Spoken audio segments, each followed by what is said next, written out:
Job లేక ఇబ్బంది పడుతున్నారా? అయితే మెడికల్ కోడింగ్ మీకు మంచి ఆప్షన్. వెంటనే కాల్ చేసి కోర్సులో జాయిన్ అవ్వండి.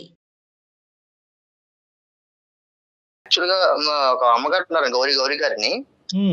ఆమె ఏమైందంటే ఒక కొడుకు అతనికి వదిలేసి వెళ్ళిపోయాడు సార్. 3 ఇయర్స్ అయిపోయింది.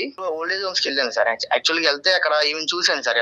చాలా బాధపడుతూ అక్కడ కొడుకు వస్తాడని ఆవేదనతో చాలా బాధపడుతుంది సార్. నేను ఏంటంటే ఈమెకి ఏదో ఒకటి చేయాలి. పాపం ఆమె అన్ని సంవత్సరాల నుంచి వెయిట్ చేస్తుంది. అసలు ఈవిడ ఓల్డ్ ఏజ్ హోమ్ లో ఎలా ఎండప్ అయింది? కొడుకే వదిలేసి వెళ్ళిపోయాడు సార్. ఫ్రెండ్ ఇంట్లో ఉంటారని చెప్పేసి. ఓల్డ్ ఏజ్ హోమ్ అని చెప్పాలా? ఇది ఫ్రెండ్ వాళ్ళ ఇల్లు అని చెప్పాడా? ఫ్రెండ్ వాళ్ళ ఇల్లు అని చెప్పేసి వదిలేసి వెళ్ళిపోయాడు. అంటే ఇంకేంటంటే ఫ్రెండ్ ఇల్లు అని చెప్పకపోతే దీనికి ఇంకా వేరే రాద్ధాంతం ఉంటుంది, ఎక్కడ ఇతను ప్రయాణాన్ని ఆపేస్తుంది అనేటువంటి భయంతో ఫ్రెండ్ ఇల్లు అని చెప్పేసి. అంతే కదా రాజు? అంతే సార్. అది మీ ఈమెయిల్ చెక్ చేసాము, అందులో జర్మనీ అన్నాడు. జర్మనీ వెళ్ళాడు ఇతను? జర్మనీ విదేశాలు వెళ్ళిపోయాడు. మేమేంటంటే మేము ఒక అడుగు ముందుకేసే ముందు అసలు ఈ ఇన్పుట్ అంతా రిలయబులా కాదా అన్నది మేము చెక్ చేసుకోవాలి కాబట్టి.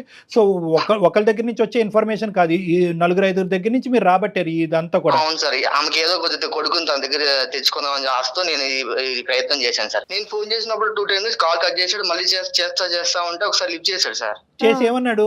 లిఫ్ట్ చేసి ఇంకా చూసుకోలేను, ఆమె పెద్ద వయసు అయిపోయింది కదా, ఇంకా నాకు పని లేదు, నాకు నా జీవితం నేను చూసుకుంటున్నాను, ఇంకా ఆమెతో నాకు ఇంకా అవసరం లేదు అన్నట్టు మాట్లాడుతున్నాడు సార్. ఎలా సార్ అది కన్న తల్లిని అబ్బాయి వదిలేస్తాడు సార్, చెప్పండి. తల్లి అవసరం లేదా? ఎదురు చూస్తూ ఉంటాను పాప ఆమె. అదే రెక్కలు వచ్చాక ఎగిరిపోయాడు. అసలు ఎవరు తోడలేరు. ఇప్పటికైనా ఇప్పుడు ఈ పరిస్థితి అనేటటువంటి దాంతో ఇప్పటికైనా ఈవిడ అవగాహన వచ్చిందా ఈవిడికి? ఇంకా 3 years నుంచి పాపం పొద్దున్న లేగడం, పాపం బట్టలన్నీ చదువుకోవడం, రెడీ అవడం, కొడుకు వస్తాడని చెప్పి ఎదురు చూపులు చూడడం, పాపం ఆతుర చూస్తుంటే నాకు ఎంత బాధ అనిపిస్తుంది సార్. పాపం చెప్పండి.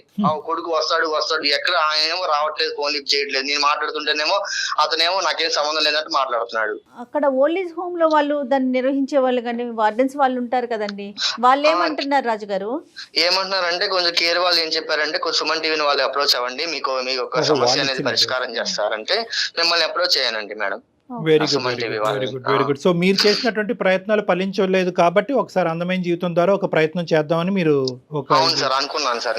అవును సార్, మీకు అవ్వట్లేదు సార్, వాళ్ళు చెప్తే ఇలా చెప్పాను సార్. యూజువల్ గా మనం చూసేటటువంటి సందర్భాలు ఏంటంటే జయ గారు, అతనికి పెళ్ళి అయింది, కోడలు వచ్చింది, భార్య ఏమో వచ్చి అత్తగారిని స్వీకరించడానికి రెడీగా ఇక్కడ ఫైనాన్షియల్ కాంట్రిబ్యూషన్ చేయడానికి ఇష్టపడట్లేదు కాబట్టి కొడుకు ఈ విధంగా అని అంటారు. కానీ పేగు తెంచుకొని పుట్టిన కొడుకి వదిలేసి వెళ్ళిపోయినందుకు అలాంటి అసలు అంత సెల్ఫిష్ పర్సన్ ఉన్నందుకు మనం సెల్ఫిష్ అనేది చిన్న పదమే. ఎందుకంటే తల్లి ప్రేమ దగ్గర యూజువల్ గా అన్ని చోట్ల సెల్ఫిష్ అనేది చూస్తాం, కానీ తల్లి ప్రేమ దగ్గర చూడకూడదు కూడా. తల్లి అనేటటువంటి మనిషి అవసరమే లేదు నాకు అనేటటువంటి మాట అతను నోట్లోంచి వచ్చిందంటే కనుక సెల్ఫిష్ అనే పదం చిన్నది అయిపోతుంది.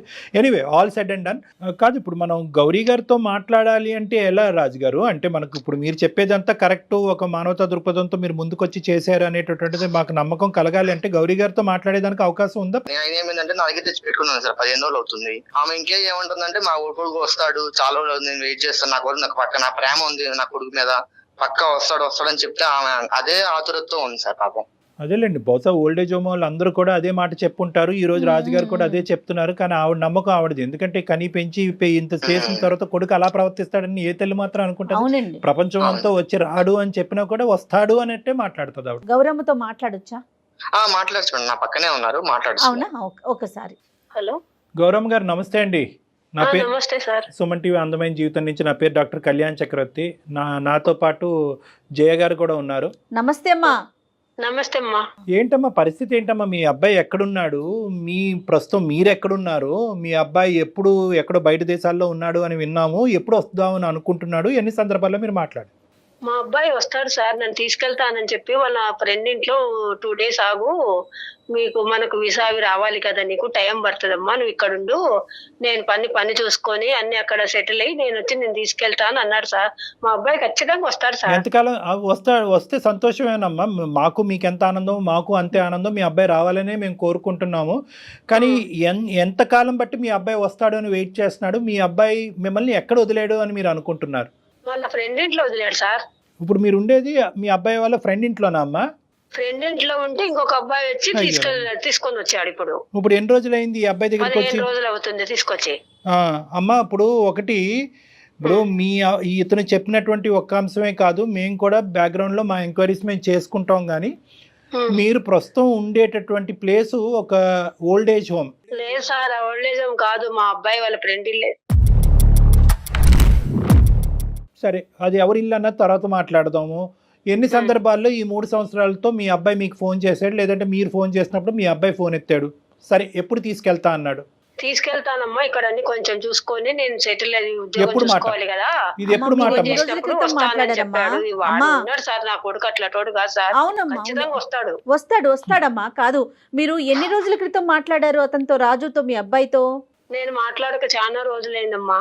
ఎందుకనమ్మా మరి మీరు ఫోన్ ఎందుకు చెయ్యట్లేదు, లేదా అతను ఎందుకు చెయ్యట్లా మీకు? నేను ఫోన్ చేస్తున్నా గానీ పాపము ఏ పరిస్థితులలో ఉన్నాడో వాడు కూడా. ఏమ్మా, ఏం పరిస్థితుల్లో ఉంటే ఫోన్ ఎత్తడమ్మా? మరి మీరు ఎలా పెంచారు, పెద్ద చేశారు? వేరే దేశం పంపించడం అంటే చిన్న విషయం కాదు. ఎలా పంపించారమ్మా మీరు? కడుపుతో ఉన్నప్పుడు గర్భసంచికి కూడా కొంచెం ఫాల్ట్ ఉంది, బతుకుతే ఎవరో ఇద్దరిలో ఎవరో ఒకరే బతుకుతారని చెప్పారు. ఆ దేవుడి అదృష్టం వలన ఇద్దరం బతికాము. కానీ గర్భసంచి తీసేసారు, ఇక మళ్ళీ పిల్లలు పుట్టరు. అర్థమైందమ్మా. మా బాబుకు 3 ఏళ్ళప్పుడు మా వారు చనిపోయారు యాక్సిడెంట్ లో. అయ్యయ్యో. ఇంకా ఉన్నది కొంచెం అంతో ఇంతో కొంచెం ఆస్తి ఉంటే ఆ పని ఇది చేసుకొని నా కొడుకు, మేము ఇట్లా పోతానమ్మా, నేను విదేశాలకు పోతాను, అక్కడ బాగా సంపాదించుకోవచ్చు, అక్కడే అది చేసుకోవచ్చు అంటే, సరే నా కొడుకు కోసం అని చెప్పి డిగ్రీ బీటెక్ చదివించాము. అది అయిపోయిన తర్వాత అక్కడికి వెళ్ళాలంటే అన్ని తెచ్చుకొని కొంచెం డబ్బులు ఖర్చు పెట్టి అన్ని చేసుకున్న తర్వాత 23 ఏళ్ళప్పుడు వెళ్ళాడు. మీకున్న ఆసరాగా ఉన్న ఒక ఇంటిని కూడా మీరు అమ్మేశారని తెలిసింది. అవునమ్మా, అన్ని అమ్మేశామమ్మా, ఏం లేదు. వాళ్ళ ఫ్రెండ్ ఇంట్లో నన్ను 2 days ఉండు, అన్ని పాస్పోర్ట్ వీసా రావాలి కదా, నేను తీసుకెళ్తానని నా కొడుకు కోసము నేను అన్ని చేసిన. నా కొడుకు మంచోడమ్మా, వస్తాడు. వృద్ధాశ్రమంలో పడేసి వెళ్ళాడమ్మా. కంప్లీట్ గా మీకు టోపీ వేసి మోసం చేశాడు. ఇంత ఘోరాతి ఘోరం అంటే, ఒక కొడుకు ఒక తల్లిని ఇంత ఘోరాతి ఘోరంగా మోసం చేయటం అనేది నేను చూడలేదు ఇక్కడ. గౌరీ గారు, మీరు ఇంత కష్టపడ్డారు, చిన్నప్పటి నుంచి మీ కొడుకుని పెంచి ఈ స్థాయి వరకు తీసుకొచ్చారు. ఇతని మానసిక పరిస్థితులు ఏమైనా లోపం ఉందమ్మా? చిన్నప్పటి నుంచి ఏమైనా స్వార్థపూరితమైన ఆలోచనలు, తల్లి అంటే ప్రేమ అంటే ఎక్కడికక్కడ అవసరం అట్లా ఏం లేదు సార్, తల్లిని బాగా చూసుకుంటాడు. అసలు అందరు ఎందుకు ఎలా మాట్లాడుతున్నారు? కాదు సార్, మా అబ్బాయి ఖచ్చితంగా వస్తాడు. మీ అబ్బాయి గురించి మీరు ఆవగించి అంత తప్పు కూడా చెప్పట్లేదు, కానీ వస్తాడు వస్తాడు వస్తాడు అందరూ అలాగే మాట్లాడుతున్నారు. ఇక్కడ వదిలిపోయారు వాళ్ళు, నేను ఇట్లా వదిలేసిపోయారు, వీళ్ళు నిన్ను ఇట్లా వదిలేసిపోయారు, రకరకాలుగా మాట్లాడుతున్నారు సార్. లేదు, ఏ ఇబ్బందిలో ఉన్నాడో ఏమో.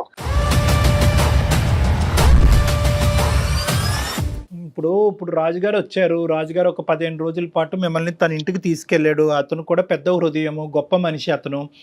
ఎంతో మంది కానీ ఈ విధంగా ఆలోచించేటటువంటి మనస్తత్వం ఉండదు. ఈ రోజుల్లో అలాంటి వ్యక్తి మీకు ఉండటం, అతను చేసేటటువంటి ప్రయత్నం ఈ రోజు ఫలించుంటే మీరు మీ అబ్బాయి దగ్గర ఉండేవారు.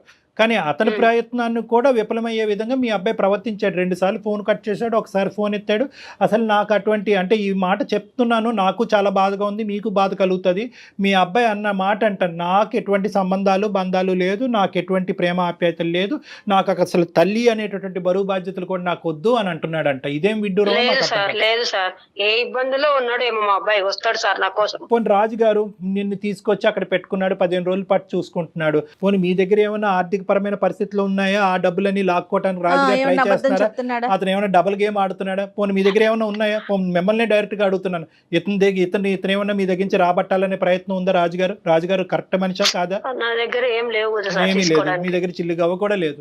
మేము చేసేటటువంటి కొన్ని ఎంక్వైరీస్ లో రాజుగారి యొక్క పరిస్థితి కూడా కనుక్కున్నాం. అతను ఇలాంటి సేవా కార్యక్రమాలు, ఒక NGO ఆర్గనైజేషన్ నడుపుకుంటున్నాడు, ఒక సామాజికవేత్త. ఇలాంటి మంచి కార్యక్రమాలు చేసుకుంటూ పోతా ఉంటాడు. అతనికి ఇంకొక ఆలోచన, తెలియదు సార్. మా ఫ్రెండ్, మా అబ్బాయి ఫ్రెండే పంపించినాడు, తీసుకొచ్చినాడు అని నేను అనుకుంటున్నాను. అదే, మీరు ఇంకా ఆ లూప్ లోనే కాదుమా. 3 ఏళ్ళు అవుతుంటే గౌరమ్మ, ఒక 5 నిమిషాలు మీతో మాట్లాడటానికి టైం లేదా అతనికి? మీరు ఇబ్బందులలో ఉన్నాడు, దొరకాలి కదమ్మా. 24 గంటలు తల్లితో మాట్లాడటానికి ఒక 5 నిమిషాలు కేటాయించలేడా రోజులో? మాట్లాడతాడు, వస్తాడు. నా కొడుకు నా కోసం ఖచ్చితంగా వస్తాడు. సరే, మీ బలమైన నమ్మకమే ఫలించాలని మేము ఇప్పటికీ కూడా అనుకుంటున్నాం. మా తరపున మేము కూడా ఒక ప్రయత్నం చేసి అసలు అతను ఏమంటాడు అనేది, ఎందుకంటే తల్లిగా మీరు అంత బలంగా మీ అబ్బాయిని ప్రేమిస్తూ అతనే వస్తాడు, కాపాడుతాడు అనేటటువంటి ఆలోచన మేము రివర్స్ చేయాలని అనుకోవట్లేదు. పెంపకంలో మా అబ్బాయిలో అట్లాంటి ఫాల్ట్ ఏమన్నా ఏమన్నా ఉంటే నాకు తెలిసేది కదా సార్. అలాగా ఎప్పుడు బిహేవ్ చేయలేదు. పాయింట్ అదే మాకు విచిత్రంగా అనిపిస్తుంది. ఎందుకంటే మీరేమో అతని యొక్క ప్రేమగా స్వార్థపూరితమైనటువంటి ఆలోచనతో డబ్బులు ఇక్కడ తీసేసుకుని విదేశాలు వెళ్ళిపోయి అతని అవసరాలు తీర్చుకునేటటువంటి వ్యక్తిత్వం ఈ 21-22 సంవత్సరాల్లో ఒక అవగింజంతా మీకు కనిపించట్లేదు మీకు. సో మీ మనసులో ఉండేటటువంటి, ఒక్క నిమిషం వినండి గౌరవ్ గారు, మీ మనసులో మీ కొడుకు మీద ఉండేటటువంటి ప్రేమ, ఏదైతే అభిప్రాయం ఉందో అది మేము మార్చాలి అని అనుకోవట్లేదు. అసలు అతని మనసులో ఏం దాగి ఉంది అనేది ఒకసారి ఫోన్ అతను డైరెక్ట్గా జర్మనీ అయినా కూడా మేము కనెక్ట్ చేస్తాము. ఈ ఏదైతే సంభాషణ నేను జయ గారు రాజు గారు ఉంటామో ఈ సంభాషణలో మీరు ఉండొద్దమ్మా. అతను వెనక నుంచి ఏం మాటలు మాట్లాడతాడు అనేటటువంటిది మీకు సంబంధం లేదు. మీరు వెనక్కి తప్పుకుంటే నేను రాజు గారు జయ గారు మీ అబ్బాయితో మాట్లాడతాం. మీ అబ్బాయి పేరేంటమ్మా? సతీష్ సార్. రాజు గారు మీరు ఆ నెంబర్ మాకు ఒకసారి మెసేజ్ పంపిస్తారు ఈ నెంబర్ కి? తప్పకుండా పంపిస్తాను సార్ మీకు. హలో సతీష్ గారు నమస్తే అండి, నా పేరు జయ అండి. నేను సుమన్ టీవీ అందమైన జీవితం ప్రోగ్రామ్ నుంచి కాల్ చేస్తా ఉన్నాను. నాతో పాటు డాక్టర్ కళ్యాణ్ చక్రవర్తి గారు కూడా ఉన్నారు. మీతో ఒక చిన్న విషయం మాట్లాడదామని కాల్ చేశామండి. Is it right time? ఒక్క నిమిషం అండి, డాక్టర్ గారు మాట్లాడతారు. బాబు సతీష్ నమస్తే నాన్న. నమస్తే సార్. 2 దేశాల మధ్యన యుద్ధం ఎలా అయితే జరుగుతుందో ఆ యుద్ధానికంటే పెద్ద ప్రాబ్లం ఇది. కాసేపు ఓపిక్గా మీరు వినాలి అని మేము ఆశపడుతున్నాము, కోరుకుంటున్నాము. తొందరపడి ఫోన్ కట్ చేయకండి, ఎందుకంటే ఇది ఇంటర్నేషనల్ కాల్. మేము చాలా పెద్ద రెస్పాన్సిబిలిటీ తీసుకుని మీకు చేయటం జరుగుతుంది. మీరు కట్ చేస్తే కనుక మళ్ళీ మీరు అందుబాటులో రాకపోతే కనుక ఇక్కడ ఒక ప్రాణానికి చాలా భయంకరమైనటువంటి అన్యాయం చేసినటువంటి వాళ్ళు మనం అవుతాం అనేది నా అభిప్రాయం. కాబట్టి దయచేసి ఓపిక్గా వినండి, ఆలోచించండి, అడిగే ప్రశ్నలకు కొన్ని సమాధానాలు చెప్పండి. మానవతా దృక్పథంతో ఒక ఆలోచన శైలిని మలుపు తిప్పుకోవాలనుకుంటే మార్చుకునేటటువంటి ప్రయత్నం కూడా చేయండి. మేము మాట్లాడబోయేటటువంటి వ్యక్తి ఎవరో కాదు, మిమ్మల్ని కని పెంచినటువంటి మీ సొంత తల్లి గౌరీ గారి గురించి.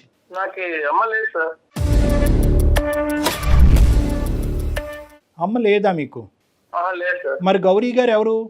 మరి మీరు ఎక్కడి నుంచి ఊడిపడ్డారు? కాదు కదా, అసలు గౌరీ గారు ఎవరండి? గౌరీ అమ్మ లేదు అనే దానికి మీరు ఒక సమాధానం చెప్తే మేము ఒక ప్రశ్న అడుగుతాం. కాబట్టి ప్రశ్న సమాధానం ఈ యాంగిల్ నుంచి మనం వెళ్దాం, తప్పు లేదు. మీకు అమ్మ లేకపోతే కనుక అది ఒక అంశం. కానీ గౌరీ గారు ఎవరు? మేము ఇప్పుడు వరకు మాట్లాడినటువంటి గౌరీ గారు ఫ్రెండ్ హౌస్ అని చెప్పి ఒక వృద్ధాశ్రమంలో వదిలేసి వెళ్ళిపోయినటువంటి ఆ వ్యక్తి ఎవరు? అసలు మీరు ఎవరు సార్? అసలు మీకెందుకు ఇవన్నీ? నాకు అవన్నీ వద్దనుకొని నా బతుకు నేను బతుకుదామని నేను ఇలా బయటకు వచ్చేసాను సార్. నేను ఇప్పుడు చాలా సంతోషంగా ఉన్నాను.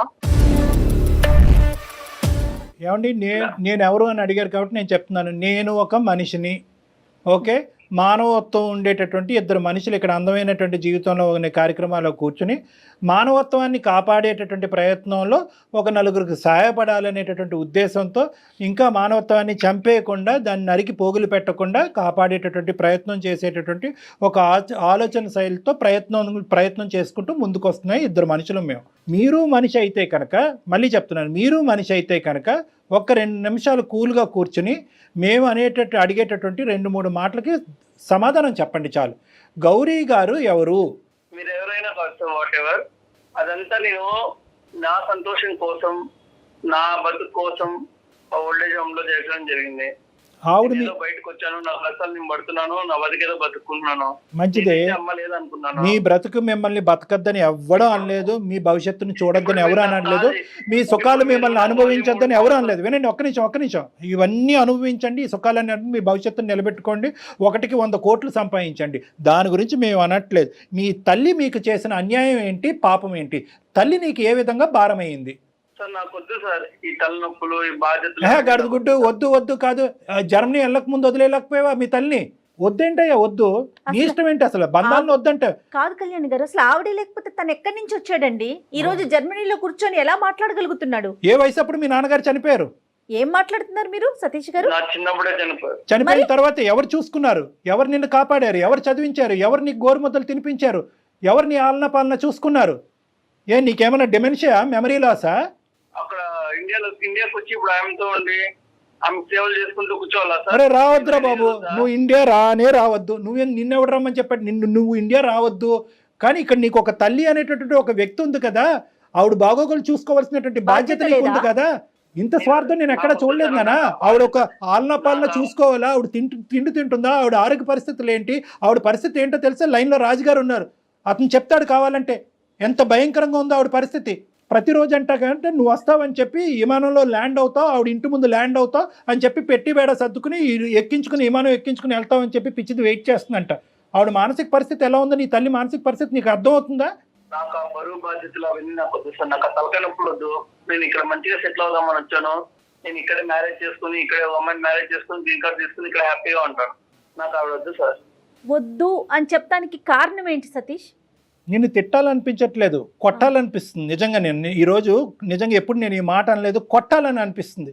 అసలు అతను ఏం మాట్లాడుతున్నాడు? కాన్షియస్ లో ఉండి అసలు ఉన్నావా? మాట్లాడుతున్నాడా? పోనీ ఒక్క అంశం చెప్పు. మీ తల్లి గారి గురించి మొత్తం 21, 22 నువ్వు బీటెక్ చదివి కంప్లీట్ చేసి ఆమె జర్మనీ ఆవిడ ఆస్తులన్నీ అమ్మేసుకుని ఆ డబ్బులతో అక్కడ పారిపోయావు కదా, అప్పటి వరకు మీ తల్లి నీ జీవితంలో చేసినటువంటి ఒక్క ఆవగింజంత అన్యాయం, కష్టం, నష్టం ఏదన్నా ఉంటే నాకు చెప్పు.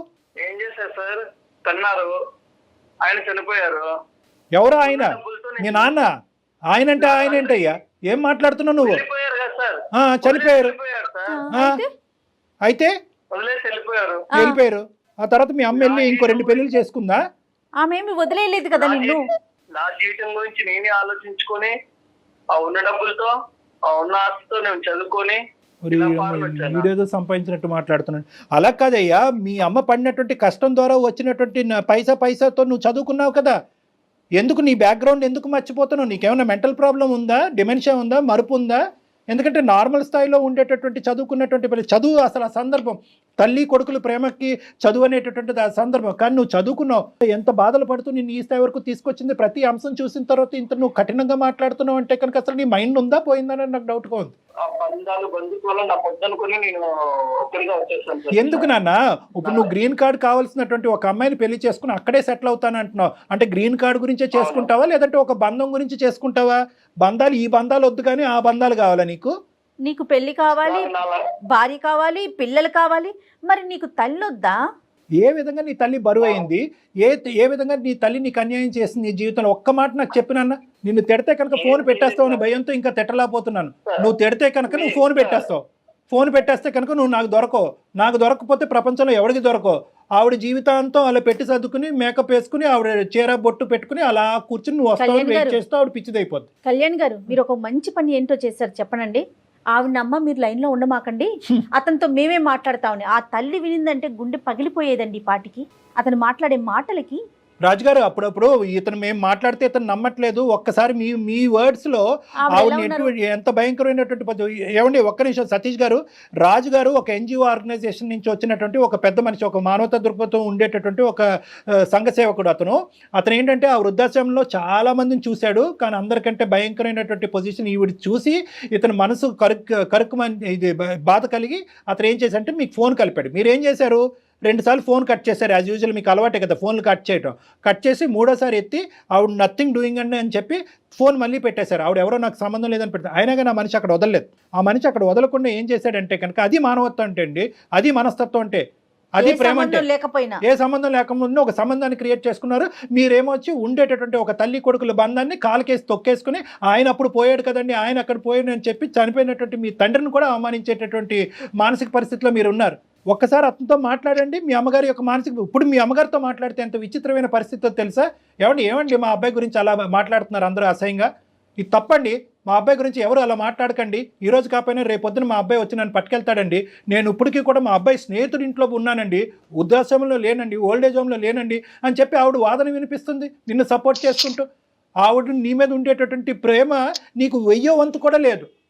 1000వ వంతు, 100వ వంతు కూడా, 1000వ వంతు కూడా లేదు. ఏం పుట్టుకయ్యా, ఏం జీవితం ఇది? చదివేసి సుఖాలు అనుభవించి మేడలు కట్టేస్తే సరిపోద్దా? తల్లి ప్రేమను కాలుతో తొక్కేస్తావా? ఒకసారి రాజుగారు మాట్లాడతారు, విను. సతీష్ గారు, ఎందుకండి నాకు ఫోన్ చేసి సార్కి డిస్టర్బ్ చేస్తున్నారు? ఎందుకంటే ఏంటండి పాప ఆమె తల్లి మీ కన్న తల్లే కదా సార్. మీకు ఇప్పుడు ఆమె యొక్క జన్మ ఇచ్చి మీకు అది ఇచ్చి అన్ని పంపిస్తుంటే మీరు ఫోన్ చేస్తుంటే ఫోన్ కట్ చేసుకుంటారు. పాప ఆమె ఎంత ఆవేదన పడుతుందో తెలుస్తుందా? ఏం చెప్పొద్దు కదండి. ఆమె బాధ నాకు ఎంత, మా తల్లి అనుకుని మా దగ్గర పెట్టుకొని చూసుకొని పాప ఆమె సమస్య పరిష్కారం చేద్దామని నేను వచ్చి పాప ఆమె దగ్గర 15 రోజుల దగ్గర నేనే పెట్టుకుని ఫోన్ చేసి కట్ చేస్తారు. పాప ఆమె ఇంకా మీకోసం ఎదురు చూస్తూనే ఉంది సార్. మీరు ఏం సార్ అలా మాట్లాడతారు? మీరు ఆమె పంపిస్తేనే కదా సార్ మీరు వెళ్ళింది అక్కడికి. కష్టపడి ఆమె పాపం ఆస్తులన్నీ అమ్ముకొని డబ్బులుంటే మీకు పంపించారు. ఎందుకు? మీ జీవితం బాగుండాలనే కదా ఆమె ఆశ. మీరేం ఇలా మాట్లాడతారు, అవసరం లేనట్టు మాట్లాడతారు ఏంటండి చెప్పండి. సార్ ఆవిడ తెచ్చుకొని నేను ఇక్కడైతే పెట్టుకోలేను. సతీష్, నేను ఒకటే మాట చెప్తున్నాను. ఇక్కడ వృద్ధాశ్రమంలో పెట్టేటటువంటి పిల్లలు ఎక్కడో ఓల్డేజ్ హోమ్స్లో మంచి పాష్ ఓల్డేజ్ హోమ్స్ ఉన్నాయి, చాలా ప్రైవేట్ ఓల్డేజ్ హోమ్స్ ఉన్నాయి. అమెరికాలోని ఇలాంటి దేశాల్లో ఉండేటటువంటి చాలామంది, వేరే విదేశాల్లో ఉండేటటువంటి చాలామంది పిల్లలు అక్కడ పెడుతున్నారు. వాళ్ళకి కావాల్సినటువంటి అవసరాలు కల్పిస్తున్నారు, సదుపాయాలు కల్పిస్తున్నారు, మెడికల్ ఇన్సూరెన్స్లు కడుతున్నారు, మెడికల్ ఫెసిలిటీస్ అవైలబుల్ చేస్తున్నారు. సో వాళ్ళందరినీ మనం అవమానించట్లేదు. ఇక్కడ మేము చెప్పేది ఏంటంటే మీ అమ్మను పట్టుకెళ్తారా లేదా అనేటటువంటి అంశం గురించి మేము ఇక్కడ మాట్లాడట్లేదు. మీ అమ్మగారు ఎక్కడైతే ఉన్నారో అక్కడ సుఖంగానే ఉండటానికి రకరకాల మార్గాలు ఉన్నాయి. ఒక ఫోన్ కాల్ సరిపోద్ది. అమ్మ అన్నం తిన్నావా, పడుకున్నావా, నిద్ర పడుతున్నావా, టైంకి మందులు వేసుకుంటున్నావా, చాలదా?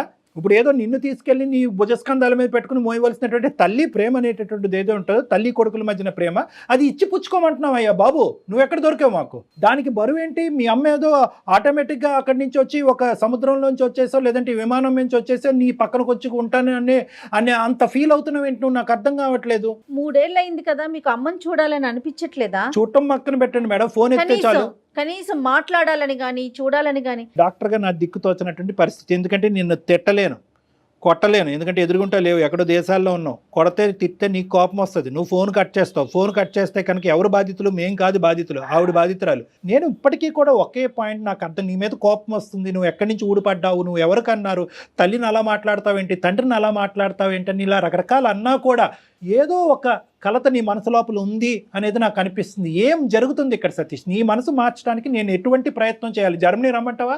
వస్తా. ఏం సతీష్ చెప్పు నాన్న, ఏంటి అసలు నీ మనసులో ఏంటి? చిన్నప్పటి నుంచి నువ్వు ఎదిగినటువంటి విధానం, పద్ధతులు అవి చెప్పు, ఏమైంది? నాకు ఏం చేయాలో అర్థం కావట్లేదు సార్. చిన్నప్పటి నుంచి అన్ని బాధలు, అన్ని కష్టాలు, ఏం చేయాలన్నా ఎవరు సపోర్ట్ ఉండేటోళ్ళు కాదు. కానీ అమ్మాయి కదా నాన్న నీ గురించి కష్టపడింది, మరి అమ్మనే ఎప్పుడు నో అంటున్నావు ఏంటి? నాకు అర్థం కావట్లేదు ఈ డైలమా. ఆవిడని చూస్తే నాకు బాధ వేస్తుంది సార్. అమ్మని చూస్తే నీకు బాధగా ఉందా? నేను చాలా కష్టాల్లో పుట్టి పెరిగాను సార్ నేను. అవును అవును, అమ్మ నువ్వు ఇద్దరు అన్ని నాకు నేనే చూసుకున్నాను. అమ్మని ఏమన్నా అడిగినా అమ్మ దగ్గర ఏమి ఉండేది కాదు. కాలేజ్ ఫీజు అవి మాత్రం అటు ఇటు అడ్జస్ట్ చేసేది, కానీ చాలా కష్టపడేది సార్. కానీ ఇప్పుడు నువ్వు అంటే నాకు ఇదంతా అర్థం అవుతుందని, కానీ ఇప్పుడు అమ్మ మొహం చూస్తే ఎందుకు నువ్వు అంత ఇది ధిక్కరిస్తున్నావు? ఎందుకు అమ్మ మొహం చూడకూడదు అనుకుంటున్నావు? అమ్మ మాట వినకూడదు అనుకుంటున్నావు? అమ్మ మొహం చూస్తే నేను ఉండలేను సార్. ఆ జ్ఞాపకాలన్నీ మొత్తం నా కళ్ళ ముందే ఉంటాయి సార్. దాన్ని ఏ పని చేయలేకపోతాను అవంటే. అమ్మని చూస్తే అవన్నీ గుర్తొస్తున్నాయి కాబట్టి ఆ పాత జ్ఞాపకాలు మూసేయటానికి ఏకైక మార్గాన్ని నువ్వు ఎంచుకున్న మార్గం ఏంటంటే తల్లే లేదు అని అనుకోవటం, అంతేనా? అంతే సార్. లాస్ట్ కి నేను మొదలేను సార్. నేను ఆ బంధుత్వాన్ని మొదలేను అవ్వాలి. ఏం లాజిక్ రా దేవుడా. చిన్నప్పటి నుంచి పడ్డది చాలు సార్. నువ్వు పడిన బాధ గురించి బాధపడ్డారా సతీష్? మీతో పాటు అమ్మ బాధపడలేదా? నాకెందుకు ఈ బాధ్యతని మిమ్మల్ని ఎక్కడైనా వదిలించేసుకున్నారా? కానీ నువ్వు చెప్పే లాజిక్ ఒక్కసారి అది మ్యాచ్ అంటే అతనికి అది లాజికల్ గా అనిపిస్తుంది. అంటే అతను ఏంటంటే నన్ను at the end of the day నువ్వు ఎంత ఏడ్చి ఎంత జుట్టు పీక్కుని బాధ పెట్టుకుని బట్టలు చింపుకుని ఏడ్చినా కూడా at the end of the day మేము దీనికి పెట్టేటటువంటి పదం స్వార్థం. ఆ స్వార్థం అనేటటువంటిది చిన్న పదం అనుకుంటే కనుక ఇంకా పెద్ద పదం వాడండి డాక్టర్ గారు అని ప్రేక్షకులు ఎవరన్నా కోరుకుంటే నేనైతే మాత్రం నీకు నచ్చినా నచ్చకపోయినా దాన్ని రాక్షసత్వం అంటాను. రాక్షసుల యొక్క తల్లిదండ్రులను కూడా వాళ్ళు ప్రేమిస్తారేమో. ఇంత ఘోరంగా ఎవరు మాట్లాడరు నాన్న. నీ లాజిక్ ఏంటంటే సార్ చిన్నప్పటి నుంచి నేను అనుభవించాను ఆ 20-21 ఇయర్స్ పాటు నాకు కావాల్సినవన్నీ తిన్నాను, నాకు కావాల్సినటువంటి సుఖాలన్నీ అనుభవించాను. నేను ఇవే మాటలు మాట్లాడతాను నాన్న. ఎందుకంటే కనుక మీ అమ్మ కష్టాన్ని నువ్వు ఇక్కడ ఒక రికగ్నైజ్ చేయకుండా మీ అమ్మ పడినటువంటి కష్టాన్ని అంతా కూడా స్వార్థపూరితంగా వాడేసుకుని నీ తిండికి నీ తిప్పలకి అన్నిటికీ వాడేసుకుని, చదువుకు వాడేసుకుని, అమెరికా వెళ్ళటానికి జర్మనీ వెళ్ళటానికి వాడేసుకుని, ఈరోజు నాకు ఆ పీడకలు ఉన్నాయి, ఆ భయంకరమైనటువంటి జ్ఞాపకాలన్నీ ఉన్నాయి. ఈ జ్ఞాపకాలన్నీ కూడా జీవితాంతం నేను స్మరిస్తూ ఉండలేను.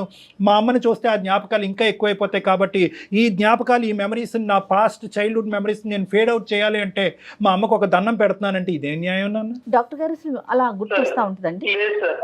అదే అంటున్నాడు అమ్మకి. అసలు ఉండదు. అమ్మ బాగుండాలంటే పూజ చేయాలమ్మా, ఆవిడ పాదాబంధనం చేసుకుని పూజ చేయాలి. నువ్వు ఒక డిప్రెషన్ లో ఉన్నావు, నీకంటూ ఒక భయంకరమైనటువంటి ఒక మానసిక వేదన, ఒక డిప్రెషన్ చిన్నప్పటి నుంచి బహుశా ఏంటంటే ఆ బాల్యం పోయిందని అనుకుంటున్నావు. తండ్రి లేక నానా అవస్థలన్నీ నేను పడ్డాను, కష్టాలని చెప్పి ఈ రోజు మీ అమ్మగారికి గుడ్ బై చెప్తున్నా. కానీ ఒక్కసారి ఆ తల్లి యొక్క వేదన నువ్వు విను. నువ్వు ఇలా మాట్లాడితే కనుక నేను ఈ కుర్చీ నుంచి లేచి వెళ్ళిపోతా. రాజు గారు చెప్పండి సార్. గౌరమ్మ గారికి ఒకసారి ఫోన్ ఇవ్వండి. సతీష్ గౌరమ్మ గారు మాట్లాడుకుంటారు, తల్లి కొడుకులు ఇద్దరు మాట్లాడుకుంటారు. బాబు అమ్మ చెప్తే ఎలా ఉన్నావు? ఎక్కడున్నా? ఇన్ని రోజులు అమ్మని గురించి పట్టించుకోకుండా రోజు కల్లోకి వస్తున్నావురా.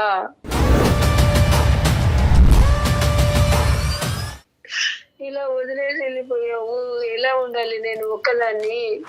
పిచ్చిదాని లెక్క అయిపోయి రోజు నీ కోసం ఎదురు చూస్తూ ఉన్నాను. ఇలా ఈ రోజు వస్తా 3 ఏళ్ళు అయినాయి అని చెప్తున్నారు. రోజు నీ కోసం ఈ బస్సు ఈ కారు అన్ని చూసి ఎప్పుడు ఫోన్ చేసినా ఫోన్ మాట్లాడవురా? ఎందుకు ఎక్కడ పోయినావు?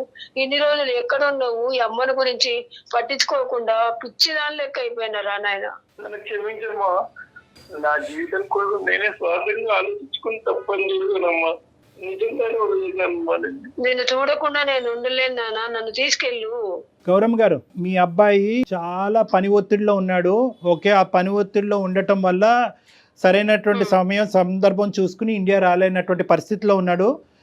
మీ అందరం ఏంటంటే మీ అబ్బాయి మంచోడు కాదనో, నిన్ను ఒంటరిదాన్ని చేశాడు, నిన్ను అనాథం చేశాడని చెప్పి మేమే ఇంకొక పిచ్చాభిప్రాయానికి వచ్చాము. మా అభిప్రాయంలోనే తప్పు ఉంది, మీ ప్రేమే గెలిచింది.